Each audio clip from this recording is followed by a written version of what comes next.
Today we're doing something special. We're opening a box.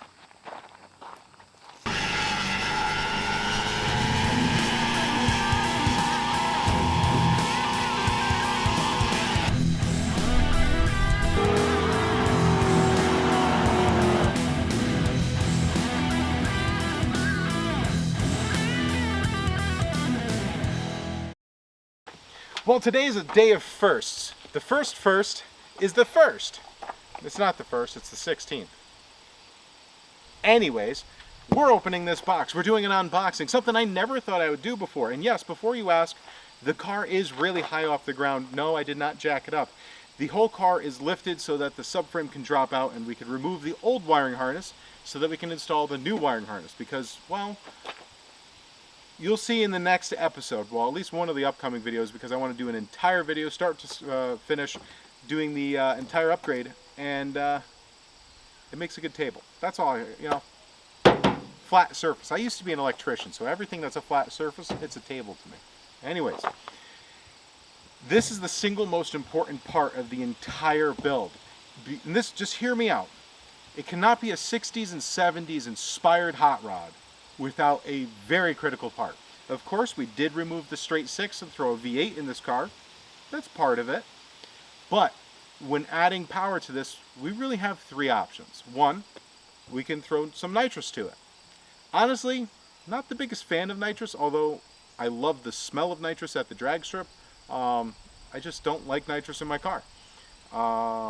We could throw a turbocharger in it, or a what do you call it? A Procharger. We could do a turbocharger or Procharger. Yeah, that's definitely a power adder, but doesn't grab the vibe of the 60s and 70s. No, for that, you need a Roots Supercharger. And I know it says Fragile right here, and you may be thinking this is Italian made, but it's not. It's not. It's American made and Australian made. It's like a collaboration that was just divine in its inspiration. I think that rhymed. I don't know. I would never be able to do that again. Anyways, so inside here is an Eaton core, and it's a 2300 supercharger produced by HARROP. HARROP? No, there's no L. HARROP. I don't know. You can correct me. You can correct me in the comment section down below. Just respell it as it is here, and I'll still keep mispronouncing it. Anyways, let's go ahead and pop this open because I don't know about you, but I'm really jittery about this. I'm really excited. This is like, this is big, literally. So I've never done an unboxing video before, so I don't know if I'm doing this right. I've always just cut the box open.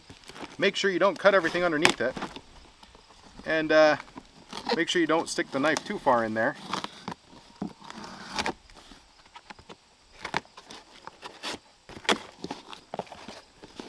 It's like Christmas time.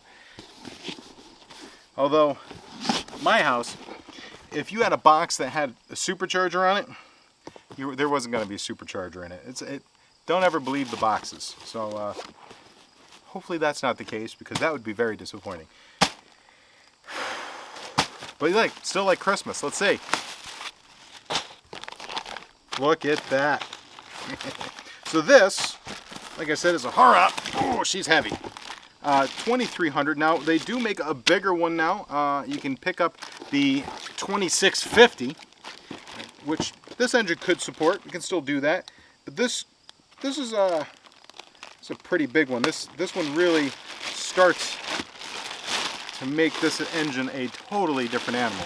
Now I could have gone with something like the 1900 or the what is it called? The Eaton M122, which is they're both only able to produce like, I don't know, 1.9 additional liters, where this produces like 1.3. Either way, this is a big, yeah, this is awesome. And it does come with an 80 millimeter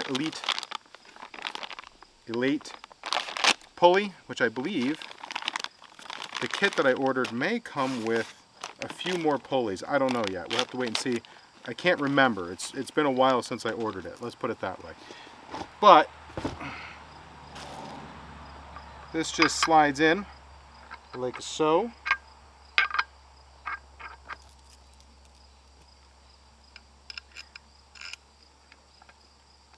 And unfortunately, we can't throw it on the engine quite yet, but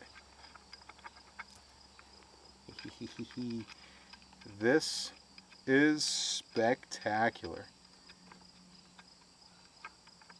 So, this is a twin scroll root style supercharger. Again, we gotta do that for one, how bad to the bone it is, and two, get that 60s, 70s vibe. Now, of course, it doesn't have, you know, a carburetor sticking out of the top of it. Instead, it loops around the back, very similar to how the 1900 or the M122 superchargers work. Now that we have this thing out of the box, we could really take a look at this. It is one awesome piece of engineering. As you can see, it is a 2300. This is a dual scroll. You look on the bottom of it.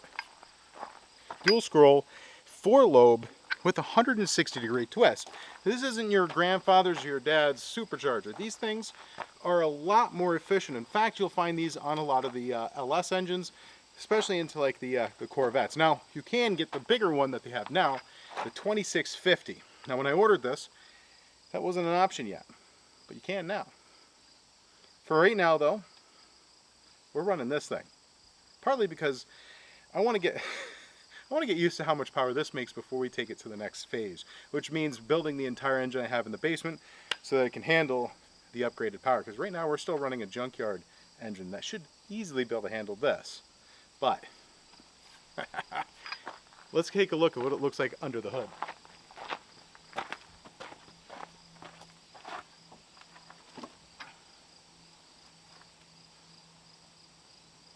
So like I said, we don't have the intake manifold. That is currently down in Tennessee on its way up. I should be seeing that in the next couple days. Fingers crossed. I know it's being held up because Customs decided they want to be a pain in my neck. I don't know. But just take a look at that, guys.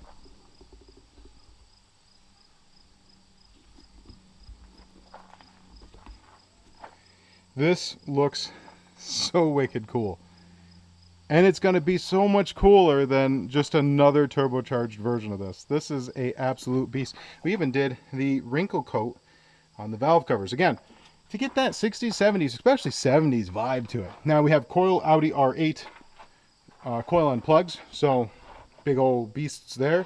And a 2500 Elite ECU sitting inside. But this is the real crown and jewel that I've been looking forward to getting for a while. Now, the intake is going to be spinning around onto this side right here, so your throttle body will sit right there, and we'll be able to go towards the factory location. But what do you guys think? What do you guys think?